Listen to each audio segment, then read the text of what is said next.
they're facing massive losses from empty real estate. So that was my last point Hmm. in that context. Hmm. Why does it matter Hmm. whether they actually have real estate obligations? Whether because they're going to have those real estate obligations whether the people come back into the office or not. So really, it should be a matter of whether they can retain employees. Their rent payments are not going to change one way or the other. Yeah, well, I mean, so Ken, to your point, and it's a good one. It's a stopgap measure. It's not. It's not the full. It's not the solution. It's how do I get from here to my next quarterly earnings and stop the bleeding. But from an employee morale, from an HR perspective, you're spot on. I mean, people have already moved into their home, or moved their home, or they've moved out of state, or they've added another bedroom. I mean, the likelihood that these people are going to return to the office, it's in certain demographies, is suspect at best. And I think that's the HR leader is in many ways the CEO, because fighting with the CFOs over these lease obligations. So you're right, the payment's not going to change. The window of opportunity is how do I get from point A to point B, stop the bleeding, and then repurpose the commercial real estate for first time home buyers, residential. But the zoning codes are completely not ready. It's not like you can just put in the door in an HVAC system.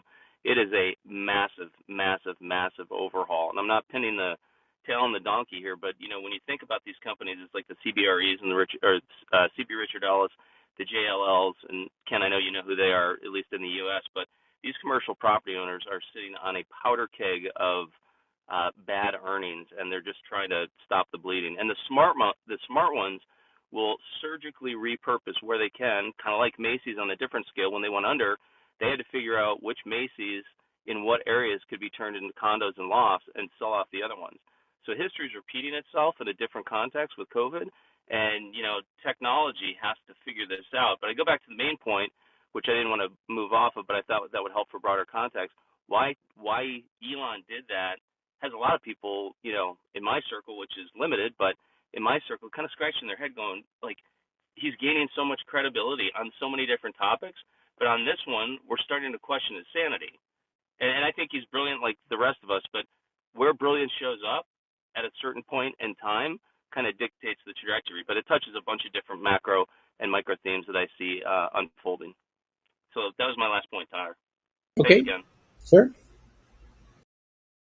Okay, I found the article about the 100,000 Chinese party members attending an emergency state council to revive the economy, and I pinned that to the top of the room. Cheryl, can you share that link you shared just a minute ago about China's reaction to the U.S. Yes. Taiwan? I Okay. want to read that. What did they actually say in their official statement? Hold on. From Reuters, right? Oh, Okay. Reuters. Yeah. Yeah, that's right. It was out like 5 hours ago. Let me Okay. just saw it. Yeah, this is all just breaking right Um. now. That's the whole point. Yeah. And watch out. Like things like this Oh. are precisely the type of things that can lead to serious escalations. So China firmly opposes U.S. Taiwan trade initiative. Yeah, that's putting it mildly. It says China firmly opposes a new trade initiative between Taiwan and the United States. The Commerce Ministry said on Thursday a plan the government in Taipei says is a recognition of the key position the island plays in global supply chains. The United States and Taiwan announced they announced it blah blah blah days after Biden's administration excluded the Chinese claimed island from the Asia-focused economic plan designed to counter Beijing's growing influence. China has been angered by stepped up U.S. engagement with democratically governed Taiwan, regularly describing the issue as the most important and sensitive one in the Chinese-U.S. ties. Quote, the United States should prudently handle trade and economic ties with Taiwan to avoid sending a wrong message to Taiwan separatists, said Chinese Commerce Ministry spokesperson. Beijing opposes any form of official contact between Taiwan and other countries, including negotiation and signing any economic and trade agreements with sovereign connotations and of an official nature. Well, yeah, that's exactly what they are, and this is exactly why they're doing it. They are, as I said before, trying to cajole you, as I said the U.S. did about another country not too long ago, that we made moves knowingly poking the panda, as it is. Here, this is how You poke a panda. This is poking the panda. And give me a little bit of credit that I said we would do it, and I said exactly how and when we would do it. So don't tell me this isn't poking the panda when I said this is going to happen. I predicted exactly this would happen. And now understand why it's happening. Because I told you why it would happen. And it was one of the reasons I was able to predict this was going to happen and why it would happen and how it would happen is because we had done it previously to another country.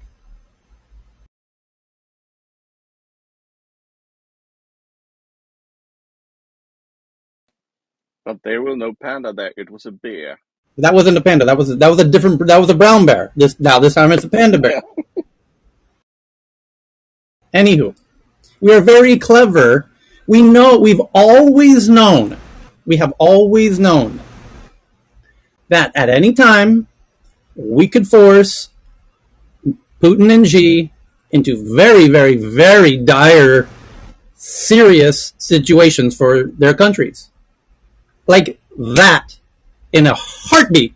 In 1 second, we can provoke them into essentially sabotage, self-sabotaging themselves, as Russia's now doing. By the way, let's pull up some of the recent Russian headlines about the state of their economy at the moment. Holy smokies, are things getting rather dire in Russia at the moment, economically?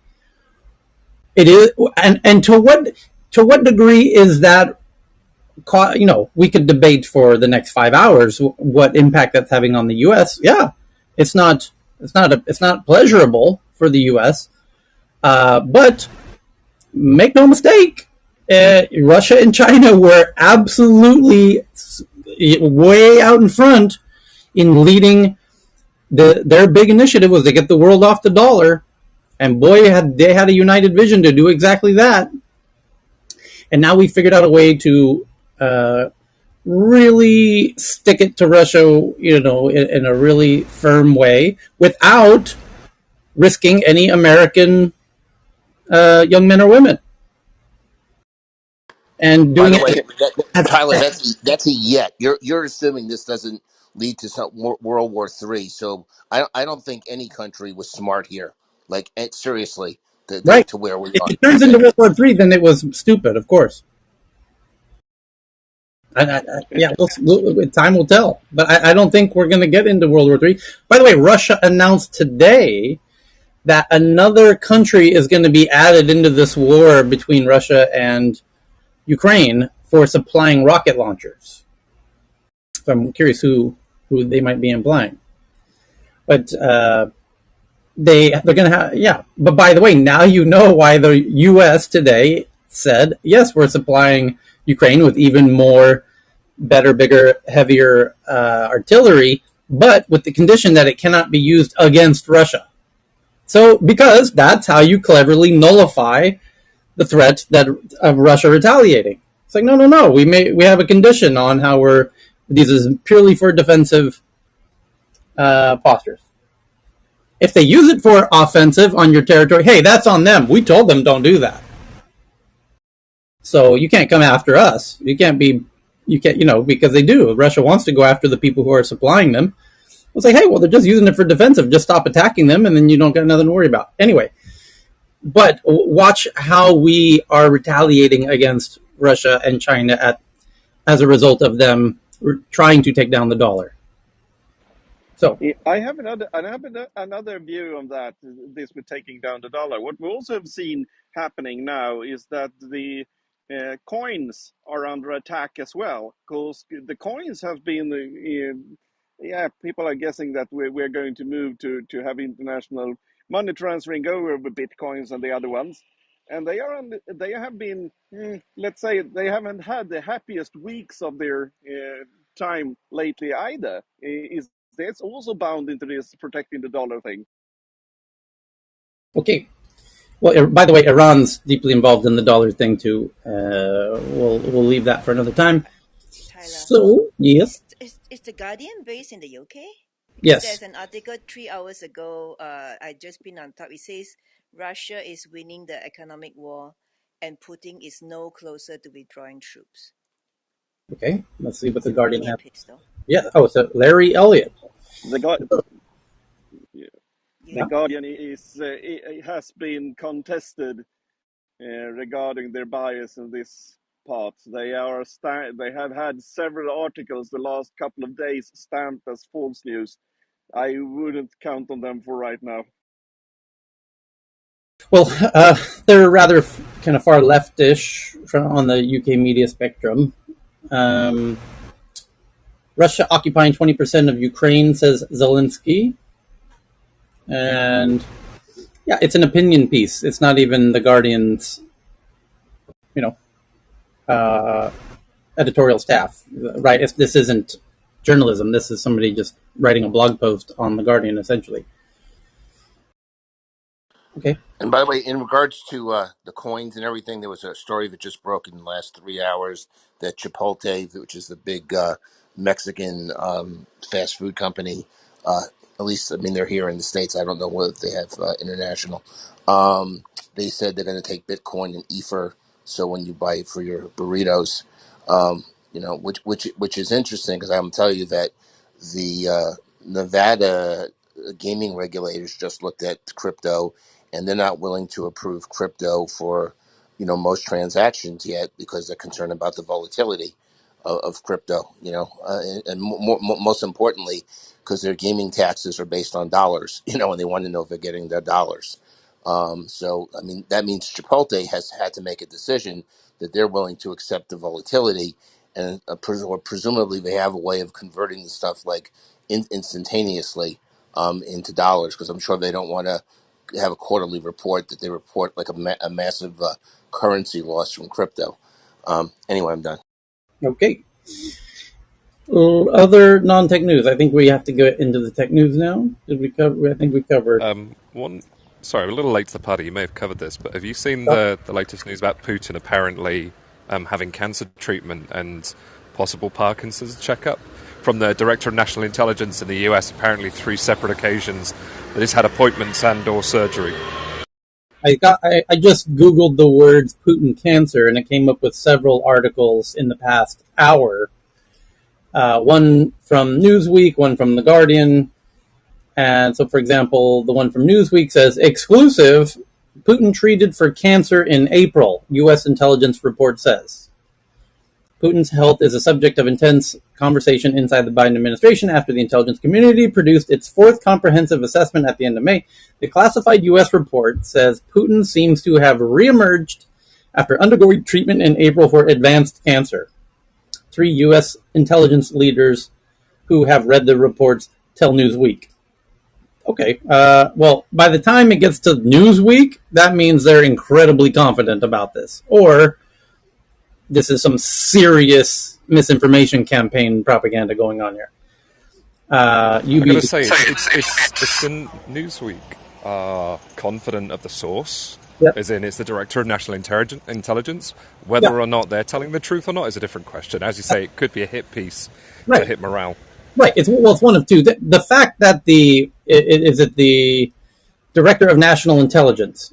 Okay, so they even named the Yes. source, right? So it's not in question whether or not U.S. intelligence top brass is saying this. They're saying it. They're even naming the sources. The question is, are they? Is it legitimate information?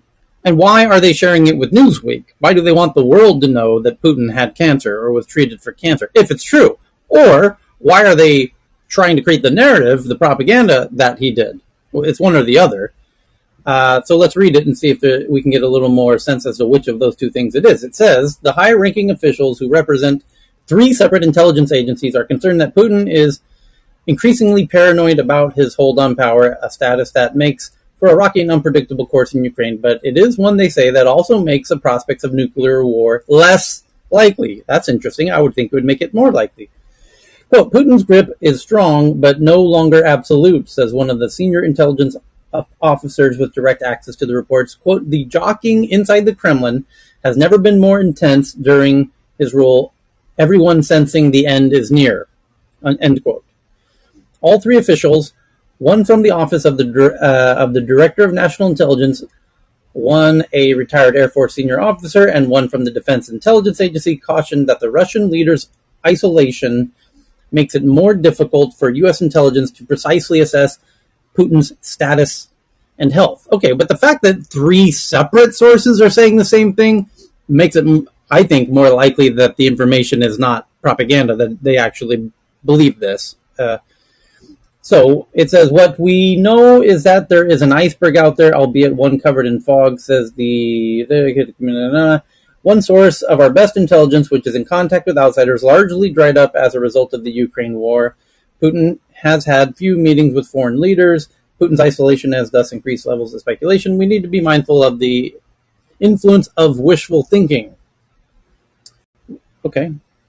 Anyway, they seem to believe that he was treated for late-stage cancer in April. Okay, that fits with what a lot of other puzzle pieces out there, like his bloating in his face and the steroids and his bizarre behavior and why he uses 20-meter-long tables so that the people he's meeting with can't see the signs that indicate that he did have this cancer treatment. So, yeah, well, it also explains why he's attacking Ukraine, because he's going for the legacy. He needs this extra little footnote in the Wikipedia page, to be in the ranks with Stalin and Lenin. I guess who knows? Old white dudes get fucking crazy, when they're on death's door. Okay. Well, then what's the saying about old tigers? If his mortality is as long as we can keep supplying them weapons, maybe that thought process to talk about regime change doesn't sound as crazy. The rumors have spanned the gamut that Vladimir Putin is suffering from cancer or Parkinson's disease. I think the Parkinson's explains why he grabs the table in such a peculiar manner when he has meetings. Say unconfirmed and unverifiable reports, according to The Guardian. The Russian leader has survived a coup attempt, or, as some tabloids think, he is already dead and has been replaced by a body double. Okay, we're going to get off the Guardian version. Vladimir Putin had cancer treatment in April, and the end is near, insiders claim. Well, that's what Ukraine said about 2 weeks ago, that the beginning of a coup is happening inside the Kremlin. So we'll see. Time will tell. Yeah, Newsweek was also reporting the same thing, that he had treatment for stage 3 cancer in April, and there was also an assassination attempt in March. So things seem to be derailing inside. Okay. Do Russians read Shakespeare? Yeah, it does feel very Okay. So into the tech news, although we have a very important protocol to do. There we go. Sheryl Sandberg is leaving Facebook this fall after 14 years, and Chief Growth Officer Javier Olivan will take over as COO. Sandberg will stay on Meta's board. Sheryl Sandberg is stepping down from her role as the COO of Meta, the company formerly known as Facebook. Now, I have a couple thoughts about that, and thank you to Ken for sharing this with me in the DMs earlier, and he correctly predicted that this would be the top tech story of today, which it is. And one of the thoughts that I have is, do you remember when Facebook was going through the Facebook files? The Wall Street Journal was on a daily basis leaking these files from Frances Haugen, the whistleblower, and it was causing all kinds of headaches in the press for Facebook, and they managed to survive it.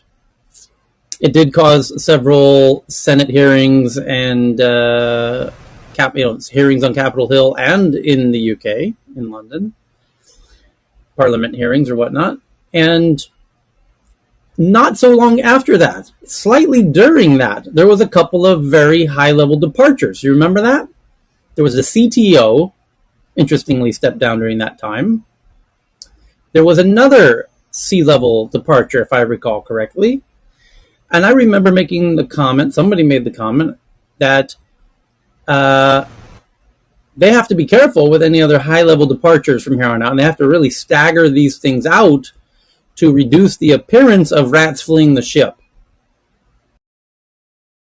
And so Cheryl leaving now would make sense. And by the way, they forced whoever that other second sea level departure to wait until the end of the year. But they said, oh, he's going to leave at the end of the year. Da, da, da. And anyway, that's a considerable amount of turnover since the Facebook files in the C-suite. And I do believe they clearly had to wait to announce, even whether they did or not. It would not have been possible for Cheryl to make this announcement even 2 months ago or even a month ago. That would have been too close to those other departures that happened, because it would seem like dominoes falling, and it would spook all the rest of the folks there at Facebook into thinking that the whole ship is sinking. Right, but even if they delay the announcement, doesn't that still spell severe operational issues? No, no. I think what's going on here, this is, and related to some of the stuff Tyler said. I think people who were mostly involved, as she was, in traditional Facebook are not going to have the same role. They're not going to have a role as the company transitions to this metaverse company. I think that's probably more to do with That too.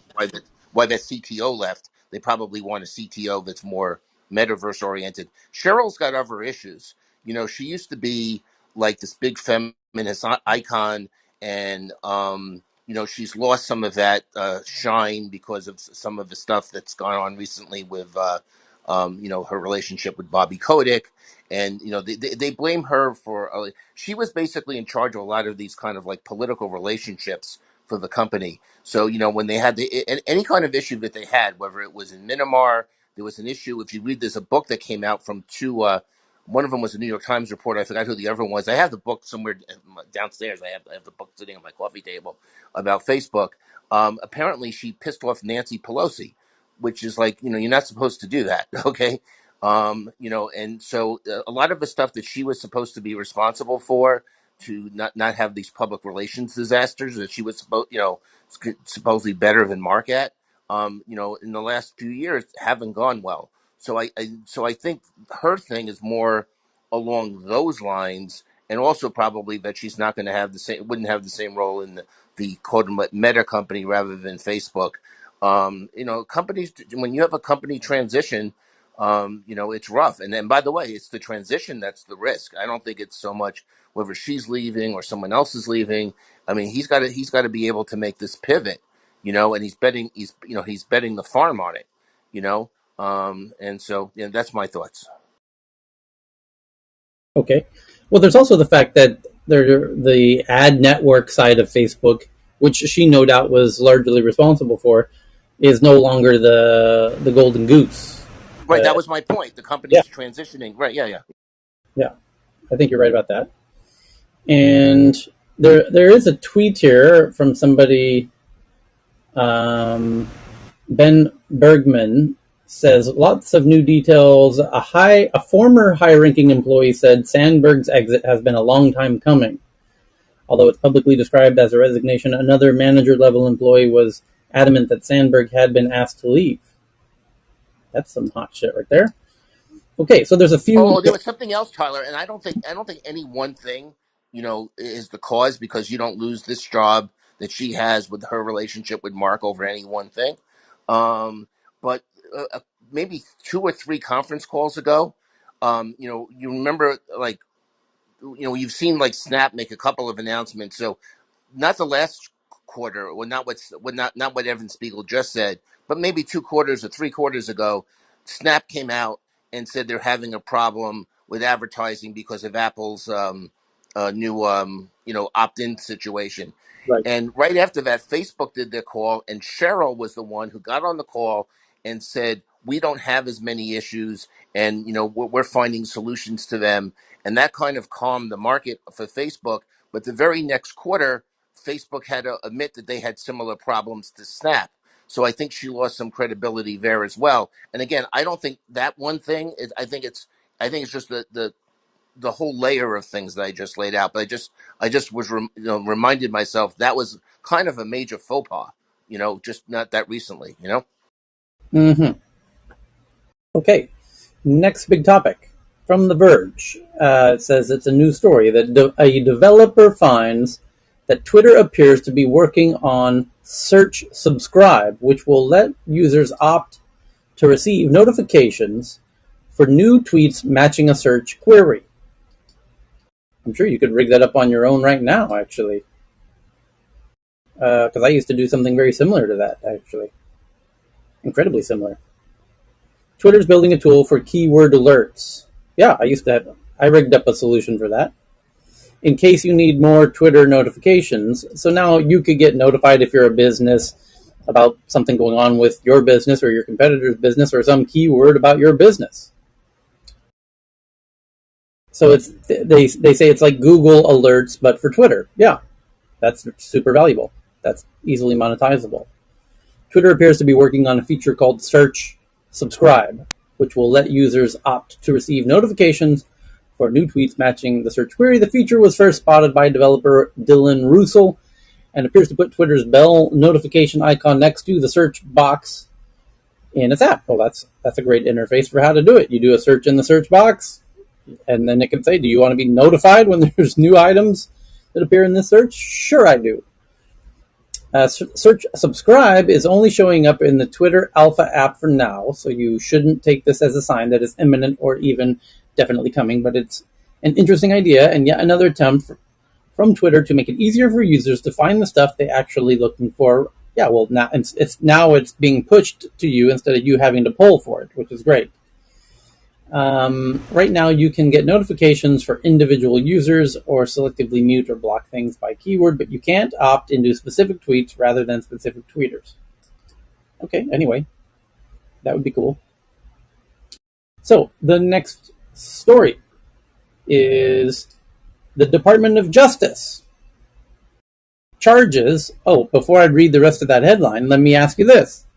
Do you remember when there was a headline that we read about 6 months ago about OpenSea, the NFT platform where people are buying and selling JPEGs and whatnot, and that they had a head of product who was caught doing a bit of insider trading inside of OpenSea? Do you all remember that headline? Scandalous. Scandalous. Yes, you do remember. Yes. Well, so the headline today, 6 months later, is that the Department of Justice is charging the former OpenSea head of product, Nate Chestian, with wire fraud and money laundering tied to a September 2021 NFT insider trading scheme. A Department of Justice first. Department of Justice officials say it's the first time they've pursued an insider trading charge in digital assets. So you're in the history books, Nate. You're the first, bro. You did it. You're going to be in. Where's Nicholas? I'd love to hear Nicholas's take on this. Is he Hey in the Tyler, room? did you notice the Freudian slip that you just made? What's Because that? when you talked about open seas, you referred to them as where JPEGs are traded, which is Yes. interesting. 'Cause I think of nothing That more wasn't than a Freudian JPEG. slip. That was just a weak attempt at humor, yeah. No, that was the type of humor because the people who buy it as an NFT, they think it's more than a JPEG. Of course. Of Okay, course. yeah, Of course they do. okay. Well, speaking of that, Instagram today, although I don't think it's even in the news yet. I don't think it's in the news. But one person I follow on Instagram claims, and it certainly it's legit. I can tell you it's legit. They Instagrammed, posted an NFT. And how do I know it's an NFT? Because there's a little mark in the corner that you can click on from Instagram that tells you this is a digital collectible image. And then it has this weird effect of like this magic glossy effect that shines over the image that indicates that it's special. Like it's like covered in, this nice frame of glass or something. And the person making the Instagram post says, I'm the second person to ever post an NFT through Instagram, and it is an NFT, and you can click on the NFT and learn more about the NFT and blah, blah, blah. Yeah, it's pretty cool. So now the question is, the part that's missing, of course, is the ability to buy it. Because once they bridge that gap, then Instagram is an NFT marketplace. Why wouldn't you promote your NFTs to your whole Instagram following directly, and why wouldn't Instagram, jump into that mix? And it says, by the way, the image is this particular image that I saw was, it says in the little watermark button in the bottom left corner that says this is a digital original or whatever, and a collectible, and it's on the Ethereum blockchain. It said all of those things. So, but the idea that if I could purchase it directly through Instagram, but to do that, I would need a crypto wallet of some sort that either has Ethereum or Bitcoins or some cryptos in it or whatever. I have to imagine, I will happily wager, that's a very easy prediction that someday Instagram will have a crypto wallet, and it won't just be crypto. It'll be probably, America will have digital currency of their own by then, but you'll have, these wallets are going to be attached to your social media profiles. Twitter's working on that very diligently as we speak. In fact, it already sort of has it. Because you can donate money to me through my Twitter account on my Twitter. Tyler. Yes. Tyler, Instagram's already working on that. Yeah, I know that. No doubt they are. They have to be. We already talked it. We actually brought it up like a couple of months ago. They're already working on it. Yes, but the issue is that all social media is working on that. Every social media, so is TikTok. So the point is that the social media apps are now going to become commerce apps in a very big way, not in a subtle cutie way. I mean, in a huge motherfucking big ass way. Like you're going to be like, hey, I need to send you money. Oh, great, just send it through Instagram kind of way, or Twitter, or any of them. It doesn't matter which one. So, and it'll likely be friendly with everybody's digital currencies. However, it won't be friendly with China's. We know that because the U.S. is going to pass a law that bans any app from having China's central bank digital currency attached to it. And that happens to be, there's two huge apps that currently have that, which are WeChat and Alipay. And America is going to force Apple through their app store and Google through their app store to ban all apps that use the Chinese central bank digital currency. So you want to have a little fight over which currency gets used? Get ready, China, because your currency is not going to be part of any apps outside of China. Period. End of discussion. And yes. There's another complexity you may not be aware of, not anymore. But starting this year, the Treasury Department, I think it was, put new requirements in for reporting when people make transfers, whether it's PayPal or Zelle or Venmo. Yep. Okay, and that's that's going to even add another level of complexity for international. Yeah. So next story, some Washington Post says some Google staff. Oh boy, I love it when Washington Post starts with talking with some Google staff say, you got 3 people out of a company of 190,000. 3 of them said something, so we got to report it. Oh Jesus! Some Google staff say I dread to even read the rest of the headline because they have this penchant for doing exactly this type of reporting. We spoke to 3 Googlers, as if that means anything. I can find 3 Googlers who will say anything. So it doesn't matter what 3 Googlers said. Because we're talking about 200,000 people. What 3 of them said means nothing. Nothing. So, with that caveat in mind, some Google staff say Google is willfully ignoring caste bias after it canceled a presentation on the topic, which led to the resignation of a senior manager. The rising Hindu nationalist movement that has spread from India through the diaspora has arrived inside Google, according to employees and an activist on caste bias. I rest my case.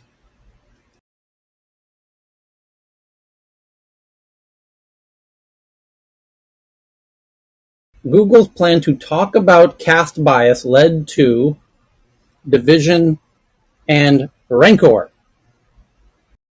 In April, the founder, Jesus Christ, Washington Post, doing these firewalls and crazy shit. I can't even read the article. So it's about Tyler, I have a yeah. subscription. You want me to read it? I could read it. Go ahead and start it, please. Yeah. Okay, let me do that. I'll, Okay, I'm going to hack you through can the table here in 2 seconds. Go ahead.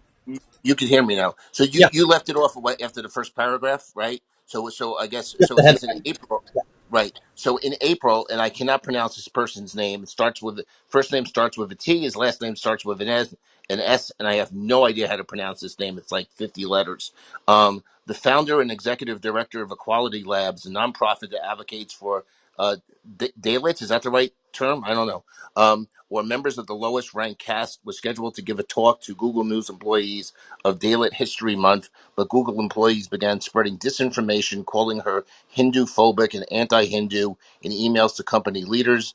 Documents posted on Google's intranet and mailing list with thousands of employees, according to copies of documents, as well as interviews with the persons whose name I can't the person I can't pronounce their name, and current Google employees who spoke on the condition of anonymity because of concerns about retaliation.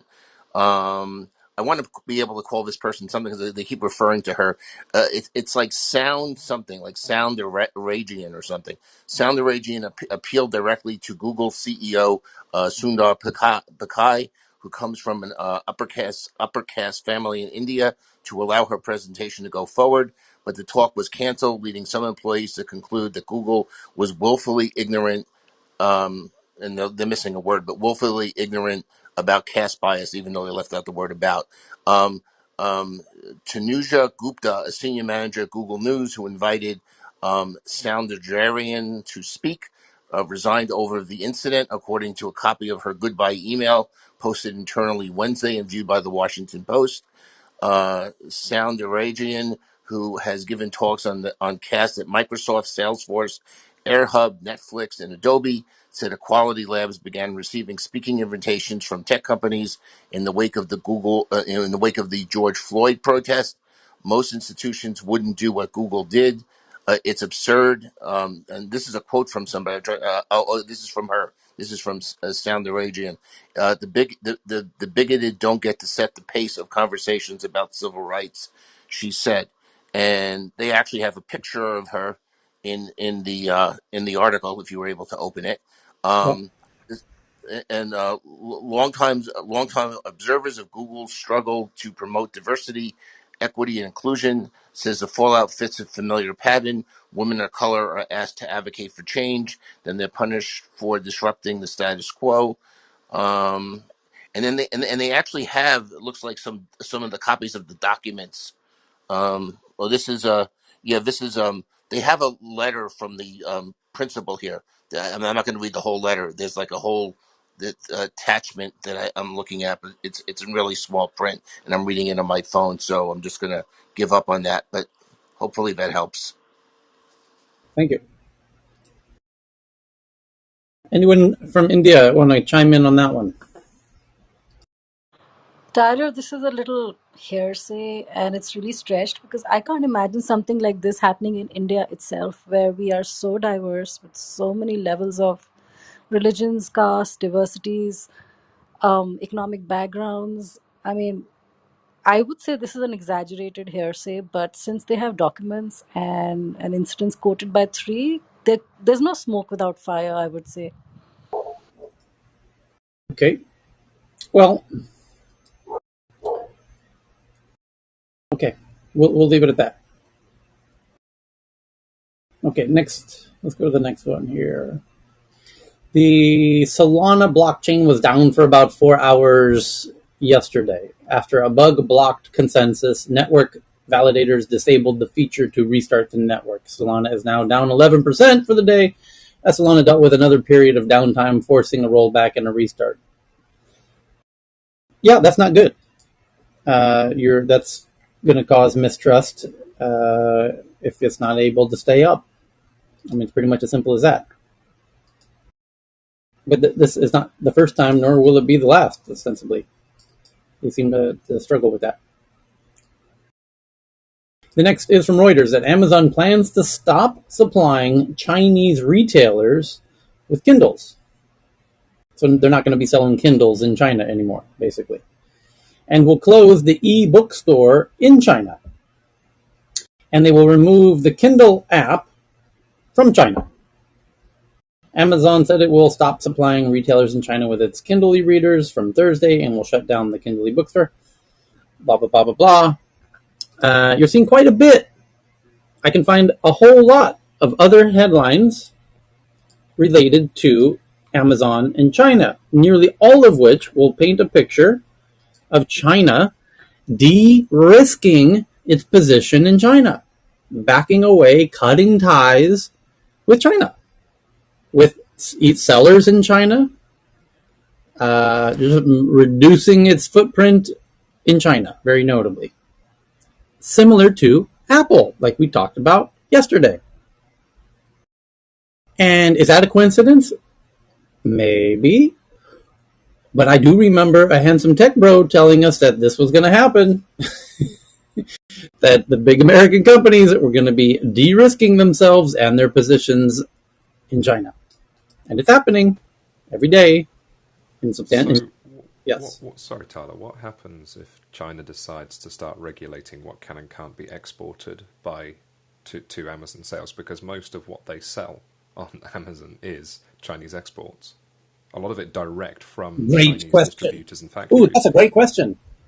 Well, that would be absolute economic suicide for China, which they cannot afford to do at this moment, especially on the day that they had an emergency meeting to figure out how to stop the economy from going into a hard recession, which was today. Well, they've made the decision to sort of directly control, what was it, Alibaba? Was it Alibaba, AliExpress? I can't remember which one it was. It's several companies now. They have detrimentally involved themselves. The CCP have. Is this so much of a stretch? Yeah. No, I like your question, which is, what if China kind of in a weird way retaliates and says, "Oh, okay, Alibaba, we see, or Amazon, we see how you're playing. Now we're not going to allow anyone to sell Chinese goods on Amazon," but that would hurt China far more than they could implement some sort of system to regulate the pricing, sort of minimum pricing, minimum order, that kind of thing. Basically, just introduce friction, so as not to ban it completely, but just to make life hard for Amazon to sell. I mean, if they introduce some sort of export tax or something like that, or minimum prices, that would be just as damaging. Right, but I don't get the feeling that that's likely, because when Amazon started slapping the wrists and banning the Chinese sellers in Shenzhen for the fake review scandal, because basically what happened was there was 3,000 Amazon sellers in Shenzhen who had all figured out how to whip up armies of fake reviews. And Amazon got onto their game and banned 3,000 accounts. China didn't like the fact that Amazon banned these Chinese sellers, so because it reduces Chinese exports. And so I'm of the mind that given that little episode, that little drama, China doesn't want to reduce, they want to increase, not reduce exports, that are handled, purchased, whatever, through Amazon. I think they want to increasing exports is a key, focus. It would be counterintuitive for them to go in reverse of what their natural course of momentum has been. Their natural course of momentum is sell more, even on a platform like Amazon, who might be cutting ties. But I don't think they're going to try and punish Amazon. I think they're going to try and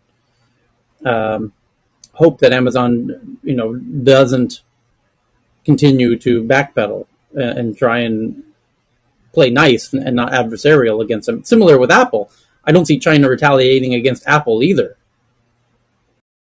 But they haven't directly attacked Apple, no, but they have copied IP. A lot of the manufacturing techniques and everything else have been copied, and basically, the West has been training the Chinese workforce to produce great electronics for the past 50 years. Yeah, but I don't see China strategically retaliating against Apple or Amazon. In a direct, Right. open, obvious Right. manner. In the Yeah, way that you yeah, suggested, like, what if yeah.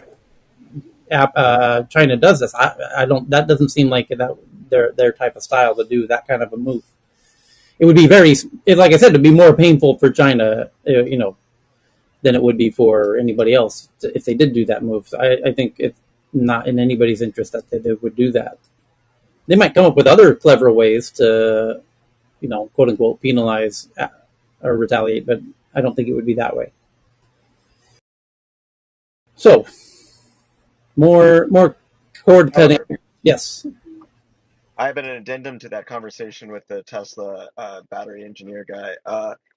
I was chatting about the other locations and what's the strategy if she wants to take the Tesla facility. He's like, oh, I don't really know. But he did comment that they use a whole lot less automation, more human labor. And I made a joke about how the Tesla bot's just a Chinese laborer in a suit. And he concurred that they steal all the intellectual property. He even said that they had an internal product that they went to rework, and the Chinese gave them a bid cheaper than they can make it themselves. So Hmm. interesting stuff going on over there. Yeah. Well, this is an interesting one that we used to talk about, which was China rolled out the red carpet for Tesla, and Tesla set up the Shanghai factory. And then Tesla got into some really interesting sticky situation in China with the lady at the auto show. Was it the Beijing auto show? Shanghai auto show? Where she jumped up on top of the Tesla in the middle of the Tesla pavilion at the auto show and screamed, "No brakes, no brakes." And that got in the papers and everything else. And that was a whole crazy drama. And why is Tesla opening a showroom in Xinjiang? That's really weird. That's really weird. But Tesla's a little more difficult to copy than it might seem for an interesting reason. For those who don't know, Tesla's I know in Berlin, I know in Austin, it's being assembled as we speak, and certainly in Fremont. The reason Tesla is able to make so many cars and the quality of the frame of the car or whatever is it's kind of all die cast in a single go. It's not welding a lot of smaller bits together as most cars are normally made. It's like this massive die where it's the size of this machine is eye-watering. It's like an airplane-sized 737 sized machine that stamps out cars like clunk, clunk, clunk, and that machine is a little bit tricky to replicate. There's basically one company in the world, and based out of Italy, that's able to make that thing. But In the meantime, Tyler, yes, Ford has announced that they are going to create 2,000 jobs making electric vehicles, including the electric Thunderbird. I'm sorry, the electric Mustang hmm, um, in Michigan. hmm, that's cool. So they're moving. They're moving to rival Tesla. Yeah, And they everybody, also announced that you can order them all 100% online for right. fixed price. That's a huge game change because Ford has always gone through the whole dealership model, and now they fought against Tesla because Tesla wasn't using dealerships, and they tried to force Tesla to have dealerships and go through this whole dealership model, which clearly they didn't want to do. And it's interesting to see the other car companies abandoning the whole dealership model, which is very, very Well, interesting. Ford is doing that because it has to get into electric cars by, Correct. I'm You going to still, say 2023. yeah, they no longer have a choice for multiple reasons, regulatory wise and consumer demand wise. This is where it's going. The car manufacturers really drug their feet for a very long time until the Model 3 success of the pre-order party was a huge announcement to the auto world that the game's changed completely, and the regulators aren't gonna. You have to change by 2025. It doesn't, even if you don't want to. Like the Mustang would be one of the last cars on the planet other than like the Italian supercars or whatever that are forcing these boutique combustion engine engineers to abandon their craft that they learned from their great grandpas to make EVs. What do you tell Lamborghini? I mean, the guy's great grandfather started the company. He's a combustion engine engineer. He's a fifth generation combustion engine engineer. And now you're telling him, yeah, everything you've ever learned is useless.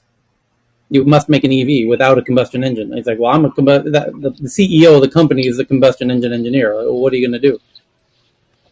Look Horse at and It makes buggy. Koenigsegg. Anyway, but the same it situation. Look at look at Koenigsegg. They actually did take this turn 2 years ago. Yes, the Swedish supercar company. Yeah. Of Hey course, Tyler, we I need was to in an bring Sweden into automotive. the company.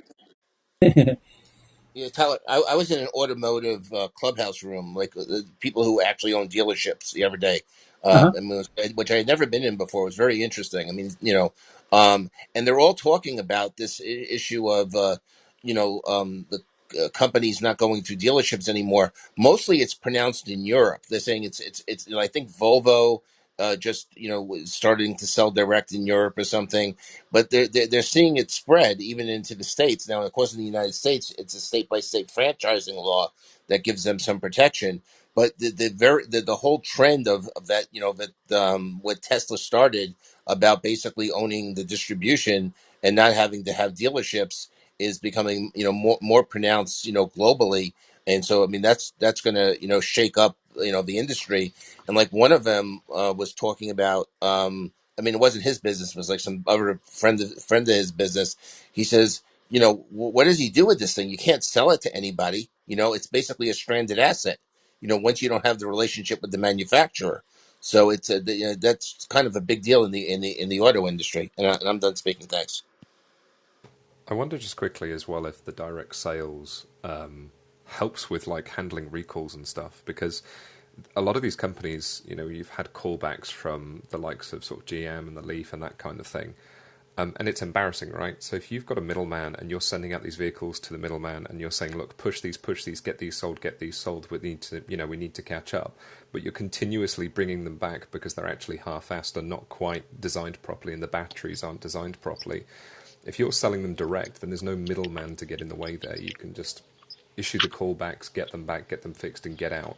And you don't have to deal with angry middlemen along the way. I wonder if that's part of it as well. Well, there's all kinds Well, of. what's happening in Arizona, where Carvana has been big, is that the dealerships aren't really focusing on selling cars anymore. They're selling on maintaining them. And so now everything is a maintenance issue. And you have millions of maintenances for which you have to take your car to the dealership. Yeah, I mean that's going to save them for a while, but that's by definition a dying business, because they won't eventually Well, of the course it is, engineering but it necessary. takes these things longer to die than you would think. Oh yeah, It's yeah, yeah, like yeah. We're going to have ICE vehicles on the road for decades and decades. Yeah, yeah, yeah. But these dealerships, at least in the states, they always made more money off servicing than they made off the sales. I mean, the sales were like much lower margin than people thought. The whole idea of them selling the car was that you'd constantly bring it in for service. So I mean, I don't think that part's the bad business, but nonetheless, I mean, the traditional model is being disintermediated. So I mean, That's a and, and, really good and point. It might actually be a two-way thing, Ken. As in, like we're talking about this as if the manufacturers no longer want to deal with the middleman, but also the middlemen might be pissed because now they're doing all this work of selling these cars, and they're not getting the servicing out of it. They're not getting the warranty for all the parts out of it. They're not getting things like extended mileage and stuff like that out of it because a lot of that isn't relevant anymore. So they're doing all this work trying to sell these vehicles, and it's worth nothing to them. They're losing their main revenue. And Dr. Francine, I don't know if you've seen Carvana stock recently, but it's a complete like disaster. It's in probably the toilet. I yeah, know. okay, yeah. But again, we have quite a few of this because they are trying each day to contact you regarding your extended warranty, and you're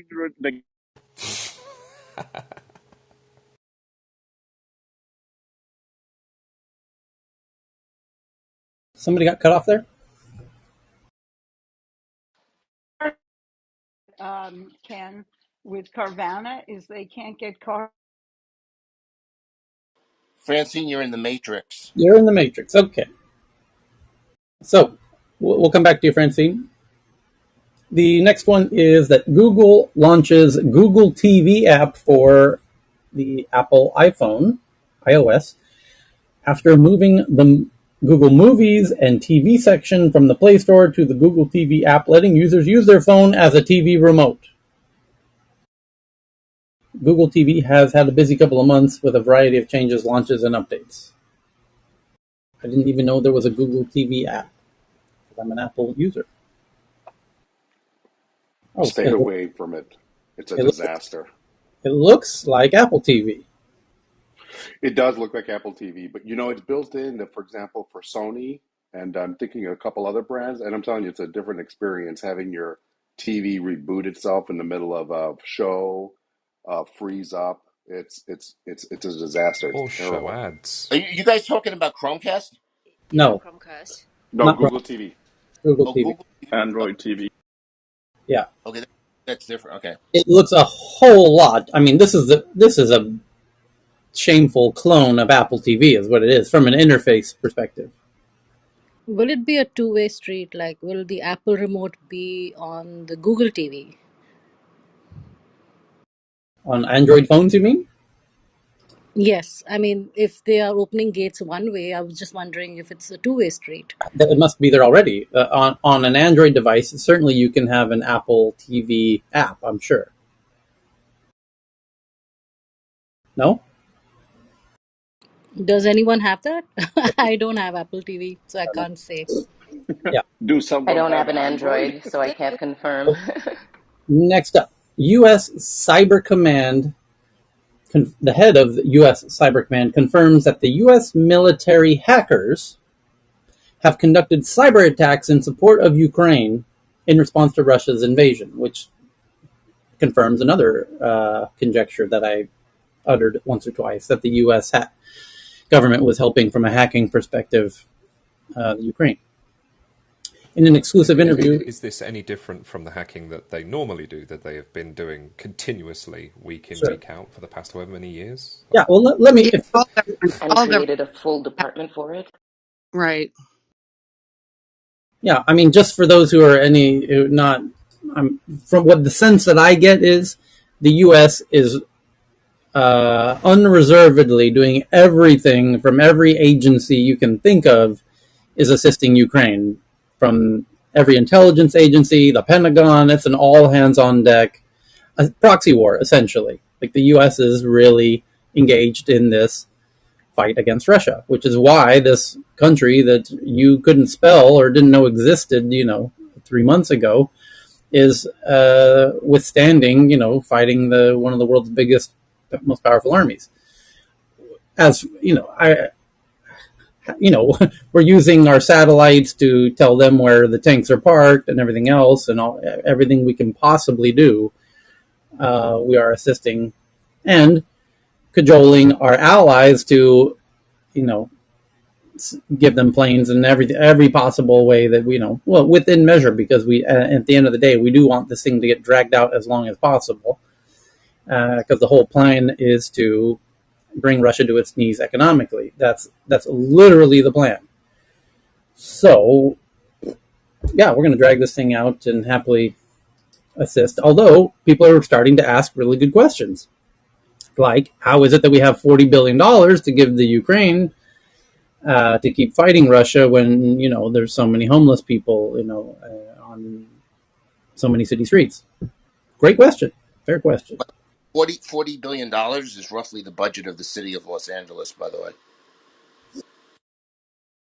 So the next one is that ExpressVPN says it is pulling its servers out of India. Oh, there it is. That's a follow-up to a story we had, yesterday, 2 days ago? That India is going to force all the VPNs to comply? Yes, I had tweeted Yeah, it. that was about 2 days ago. Yeah.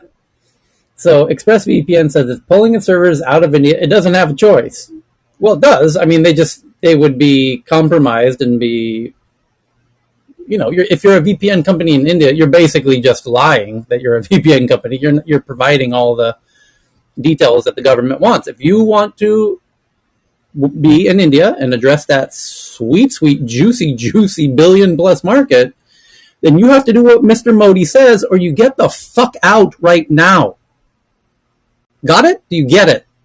You don't get it? Get the fuck out of my country if you want all of our billions of dollars.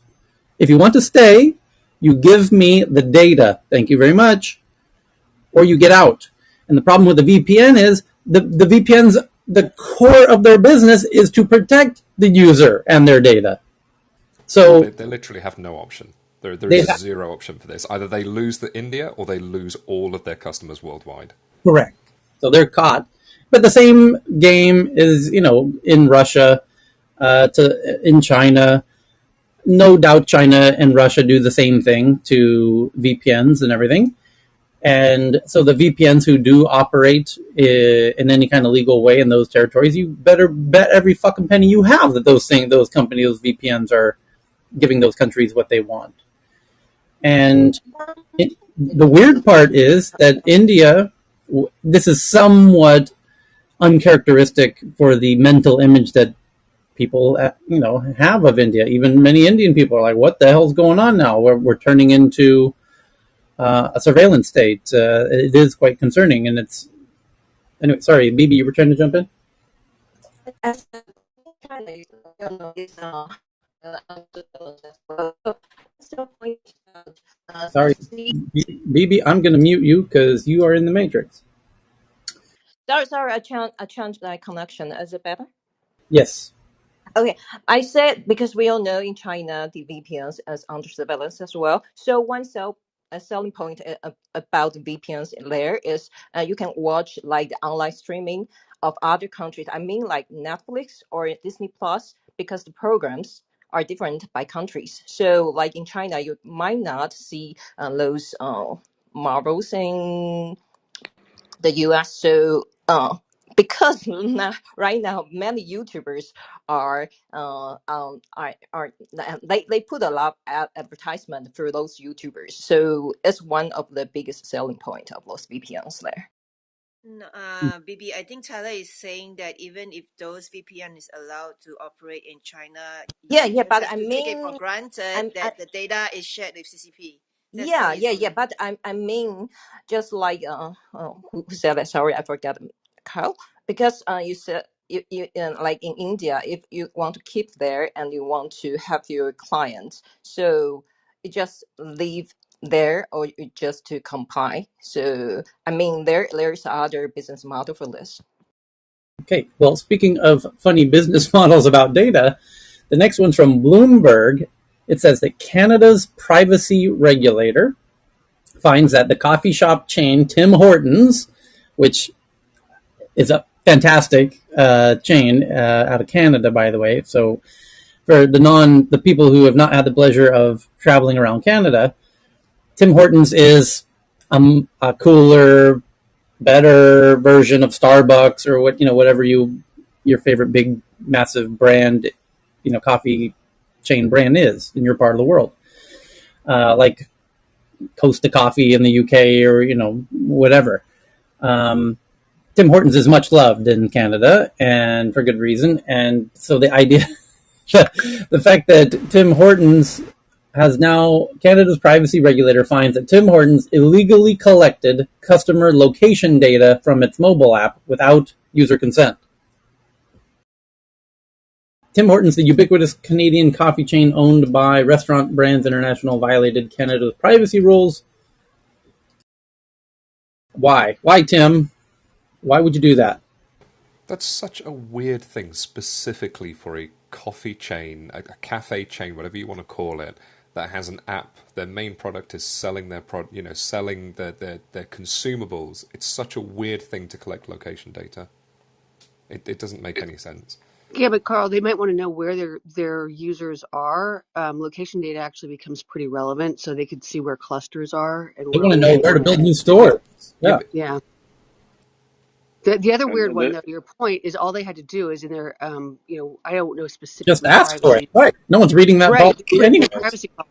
Just Yeah. add that one word to their privacy policy. So that's actually a Well, weird on one. iPhone now it pops up, doesn't it? So it Yeah. pops up and it We're says this tracking app your wants zone now. access to your Yeah. location. Do you want to give your location? Right. But it And is a very weird thing, a weird decision, not to track the location, but to just make this decision to not comply with rules.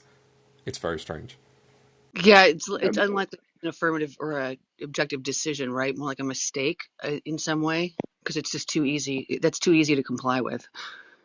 concerns about the Tim Hortons app was first raised in 2020 in a newspaper report from the Financial Post, which revealed that the app had collected a vast trove of data of its users. Tim Hortons says it will implement the recommendations in the report. Yeah, no doubt. You don't like that they don't want to go to jail, yeah? The whatever the punishment is. They include deleting any remaining location data. Of course, we're going to absolutely delete that data. Absolutely. You can come check our hard drives next week. It'll be gone, gone, gone. And then they're They, going to go buy it from a data. I mean, this is just, it's so stupid. They include deleting any remaining location data and directing third-party providers to do the same. Yes, we're going to tell them to do that. 100%. We will. I guarantee you, we will ask all of these third-party providers to do the same. We promise. Pinky swear. Absolutely. Establishing and maintaining a privacy management program and reporting back to the authorities with details on the measures it has taken to comply. Of course, we're going to. Yes, sir. I will clean my room, sir. Absolutely. Yes, I will burn these porno mags that you found in my room, Mom. Absolutely. I promise. I will not take them to school and share them with my friends. I promise to burn all of this. How ridiculous is this? Like asking people to self-police on these issues is totally stupid. well, the fact that they actually went after them and there's a public action, this is Yeah. publicized. I mean, companies are doing this right and left. So Well, it just kind of either yeah. an example of that or they did something worse. So, yeah, to your point. Yeah. Okay. So the next article is Jupiter One, which offers enterprise security teams tools, raises a ton of money. Who cares? Analysis. Wall Street Journal analysis of S&P 500 companies shows that Google and Facebook workers had the highest median pay for 2021 at both the same $295,000 per year. And then it says, very stupidly, that Apple's was just 68,000 compared to 300,000, and Amazon's was 32,000. Now, I'm going to ask you the stupidest question I've ever asked on tech in tech news around the world. This is so stupid. Are you that stupid, Wall Street Journal? Why? They're ranking the median pay of Google, Facebook, Apple, and Amazon. The first two, Google and Facebook, are $300,000 a year.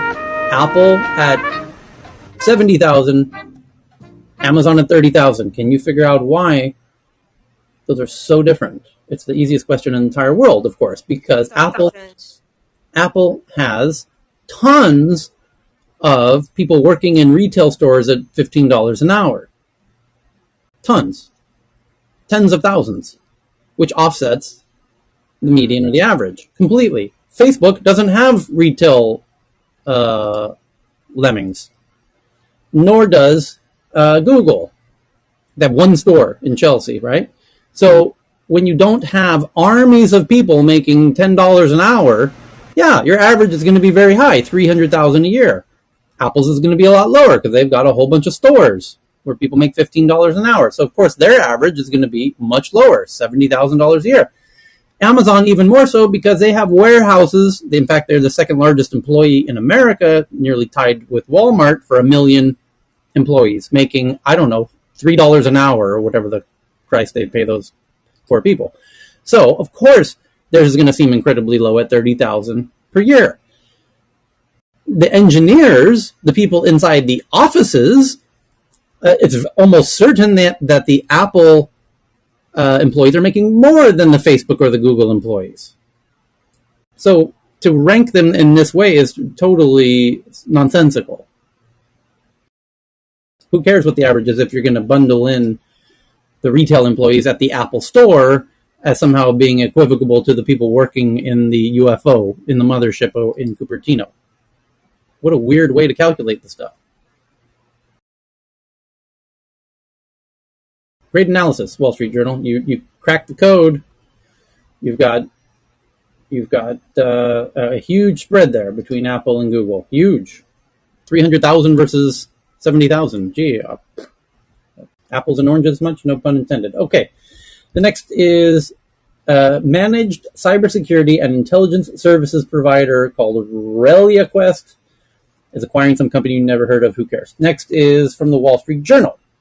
That enterprise software companies like IBM and HP and Oracle have shown resilience amid the recent tech rout, boosted by demand for their cloud computing services. Right, because it's not really consumer-facing, and what we're going through is a real consumer-facing bit of a crash. So the next is ChainGuard, which helps secure software supply chains, raises 50 million. Chinese media reports and documents show several companies linked to Xiaomi have paused IPO plans in recent months after being questioned about their close ties to Xiaomi. Okay. Next is a company called Order, which uses AI to monitor IoT devices for suspicious events, raises 40 million. That's that's very cool. So now you've got consumer hardware cybersecurity going on through AI. That's kind of cool. I bet that AI also gathers all sorts of useful, interesting metadata as well. You think? The irony of it protecting you against being tracked, etc., and hacking. Yes. What else do we have here? Hey, Tyler, the Yes. information just this morning, just like a few minutes ago, because I have the feed, they published something on Chinese influencers. And I could read part of it because I have a paywall there, but I could read part of it if you want. I don't know if you're interested. I know you're speaking so much about China. I just thought I'd bring it up. It doesn't particularly interest me, but if it interests you, I'd read it. Okay. Okay, want me to read it or not? Go ahead. Okay, hold on. Let me bring it up. Okay, so it's titled "Why China's Influencers Are Losing Their Influence." China's love affair with influencers is starting to cool. For years, the country's internet users have been under the spell of online celebrities. Sounds like America that way, by the way. Who promote all kinds of goods, makeup, automobiles, kitchen appliances, in live streams. At times, moving billions of dollars worth of merchandise in a single broadcast.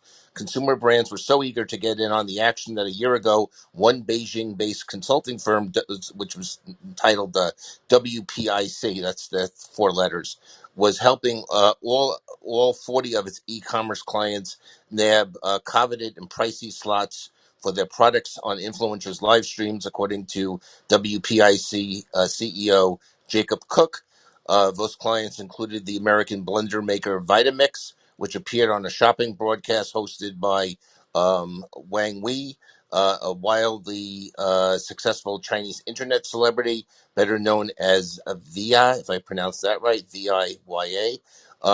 Now through Vitamax and the other companies WPIC works with are shifting their marketing budgets to their own live streams, which WPIC helps them produce and distribute through popular online platforms in China. WPIC says only about a fifth of its clients are still pursuing deals with influencers, which can give the internet celebrities a commission of 20% or more on transactions. Brands' growing reluctance to pay for the soaring cost of working with top streamers is just one reason why influencer stars are beginning to dim in China, where live streaming e-commerce generates hundreds of billions of dollars in transactions on giant platforms operated by ByteDance, which is of course the parent company of TikTok, and Alibaba, and then there's a couple of other ones that I actually can't pronounce that they mentioned. So which are similar platforms, but probably not as well known. And that's it. That's as much as I can read. Okay. Lastly, here today, VC funding for crypto fell 38% in April. Blockchain infrastructure got the most capital, and DAO's got the least.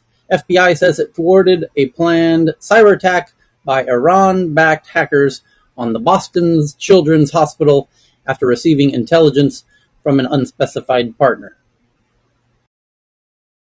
Dun dun dun. The chief of the FBI blames Iran for cyber attack on Boston Children's Hospital, which he calls one of the most despicable cyber attacks I've ever seen.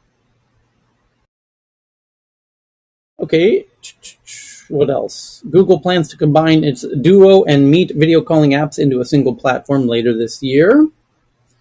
Twitter is, according to Bloomberg, they have sources that Twitter is restructuring to focus on user growth and personalization and not Spaces, their version of Clubhouse, newsletters, and communities, according to a source.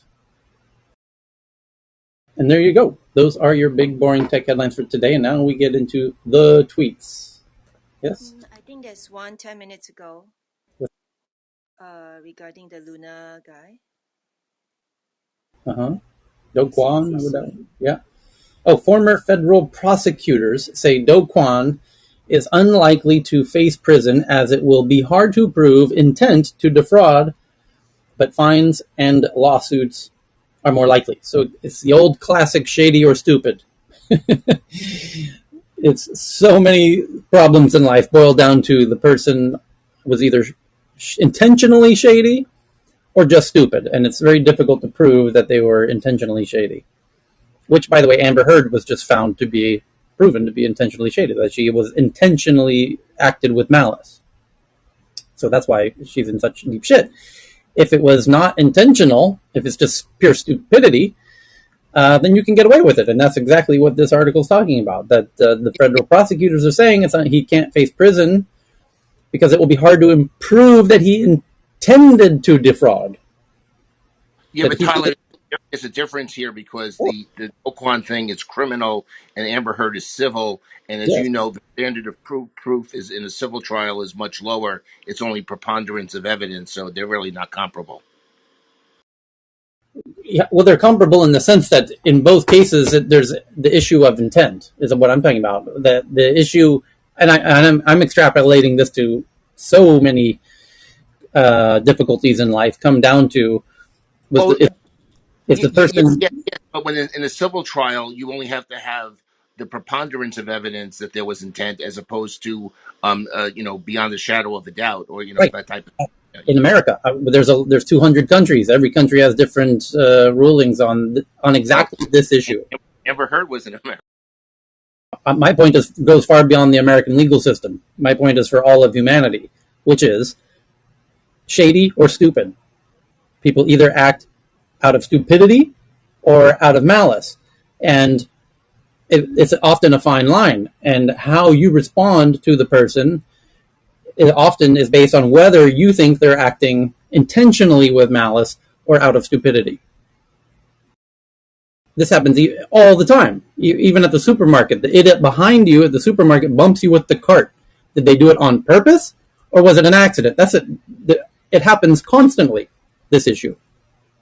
And I think one of the issues, Do Kwon thing, and I don't know enough about it. Did he actually, profit to like a real lot of money, or basically he just blew up a lot of people, maybe including himself, and so that would look more like incompetency than fraud. I mean, somebody walks off with $20 billion on their own, it's easier to prove fraud. Right. So better to be appeared to be stupid than competently malicious. So that's Tyler. Sam's in the room. You're asked to. Oh, perfect. Thank you. He's in the audience. He's got his hand up. Thank you. Welcome back, Sam. Welcome back, Sam. Oh, good to be back.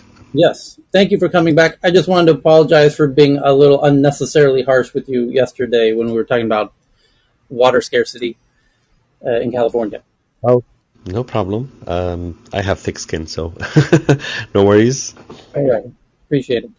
So we came just as we ended the big, boring tech headlines, and we're transitioning into the tweets. So does anyone have a tweet that they found since we met last time that they would like to share today. Like this one from BB, I'll get it started. BB found one from the South China Morning Post about Chinese scientists produce the world's first pigs cloned entirely by a robot. Why is that interesting? Ouch. It's far more interesting than you might think if you've been following what's going on in China.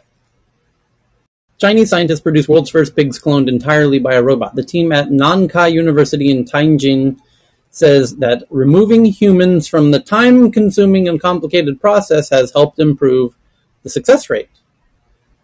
The technique could benefit Chinese agriculture and consumers and help reduce the country's dependence on imported breeding stock.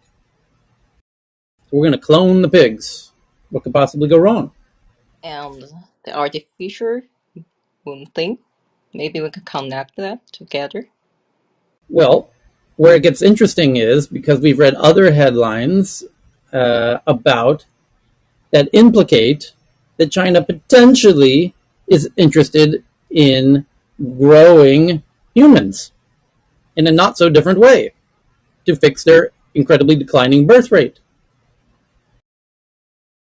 which is an existential threat to them as a nation. And if the people aren't willing to have babies, and they're not, the state is going to have to somehow manufacture babies. And also fix their imbalanced rates of males versus females, because I think they have more males than females. That too, however, they figured out how to do it, if I remember correctly, BB and Cheryl will recall, in a virtual womb, Artificial womb. an artificial womb. So that would potentially reduce the dependence for needing those female humans. Well, I had actually a researcher from Israel here on Clubhouse that he talked about the current state of their lab creating artificial wombs and Yes. doing that with mice. They cannot go fully till gestation, like till the end, because a bunch of days before the full end, the embryo starts to die because all the liquids and stuff don't go through all tissue, so they would have to create an artificial placenta, which people are also working on. However, I must say, if we want to one day really expand to other planets and so on, it would be a way too big risk for a woman astronaut to become pregnant in space. And the longer we are in space, the more likely it will be the need also for it. So I think it's crucial for us to expand humanity around the universe to create artificial wombs and robots that do this. Or we would freeze all embryos and wait until we arrive somewhere. But also there, we don't know. Like it would be a way too high risk in the future, I think, to get by without artificial wombs. Okay. Time will tell. Next one, also from BB from South China Morning Post. Yesterday we read a headline that TikTok might be returning to India. So those of you who have short-term memories will hopefully recall that one. And today the update is from South China Morning Post says that TikTok denies it has plans to resume operations in India. An Indian news report said this week, actually yesterday, that ByteDance was planning to partner with Hiranandi Group to bring back TikTok despite a ban on the app. Since the little skirmish up there in the Himalayas, and TikTok denies it has plans to resume operations in India. TikTok says it remains hopeful about returning to India, but it has no plans to resume operations. Okay. Something weird going on in the background when you've got those kind of conflicting headlines. Yeah, go ahead. That sounds like damage control. Right, exactly. And by the way, Hira Nandani, the group that was allegedly rumored to partner, they're a really rich builder, real estate giant, family-owned business. So they have all the money. So could be true, could be political. You never know. Right. Yeah, who knows what's going on there. So the next one is, what do we got? International police bust flu bot phone scam from Saudamini. Dutch cyber cops led an operation in May targeting the malware which infects Android phones using texts which pretend to be from a parcel delivery company that your package is coming. Yeah, that's the story there. So, police in 11 countries have taken down a mobile phone scam dubbed FluBot, which spreads around the world via fake text messages. Dutch cyber cops led the investigation in May, targeting the malware which infects Android phones using text pretending to be from a parcel delivery company. Hackers would then steal bank details from infected phones, which automatically sent messages to other mobiles in the user's contact list. That old gag, passing on the scam like a flu virus. Hey, Tyler, the phishing scams email, that's like the most prevalent way that people and corporations are compromised, and schmishing is the text version of it, right? So it's ubiquitous, it's everywhere. So I mean, I guess they caught one actor here, but people should know, don't open these, and they're pretty good. I mean, they're getting more, as people get more educated and aware of these things, that the culprits get more sophisticated. So when you get all of these, confirming orders, confirming payment, confirming delivery, etc., that you weren't expecting, don't click on it, because that's a phishing scam and it's malware. So I guess they're touting that they've caught one. Mm-hmm. Okay, next up from BBC. You did it, BB. You got another BBC article. The 10 Pacific countries.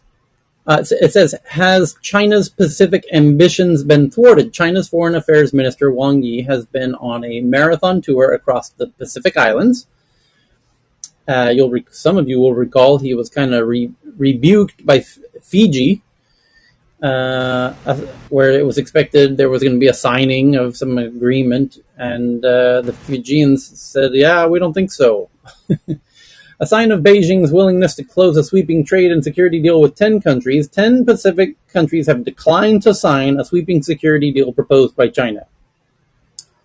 So a little bit of egg on the face of China as they find out that not everyone wants to be on their side in the backyard brawl that's about to ensue between America and its friends. And both America and China are both doing tours of the Indo-Asian Pacific to ask everybody out to the ball to see, well, whose side do you want to be on. And Biden got a whole bunch of round one Biden. basically everybody signed. And by the way, this was one of the big questions because it's abundantly clear which side Europe's going to be on. And it was a very big question with Asia because Asia is so geographically close to China, so economically tied to China.